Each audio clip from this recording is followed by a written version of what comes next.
welcome. So we'll go to the section called artificial moral agent. Moral agent, like Wendell Wecken introduced the concept of artificial moral agent (AMA) in this book called Moral Machine. This is a book called Moral Machine written by Wendell for Vanek. AM,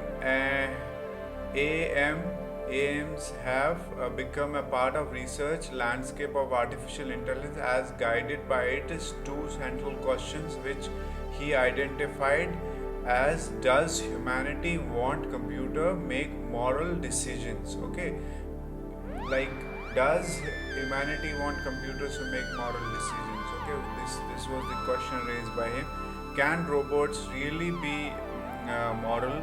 And for Vanek, the question is not central on the issue of whether machines can demonstrate equivalent or moral behavior. Okay, like humans, they demonstrate the moral behavior. Can robots and AI applications do that?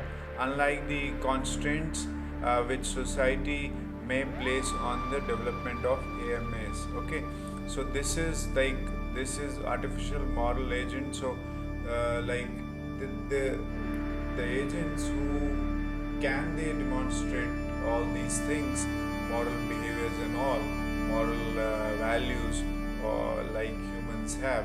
So in next video we'll go and study machine ethics, and eventually we'll go to friendly AI and regulations and in fiction and all. So thank you so much. Let's go to the next video where we learn machine ethics. Thank you.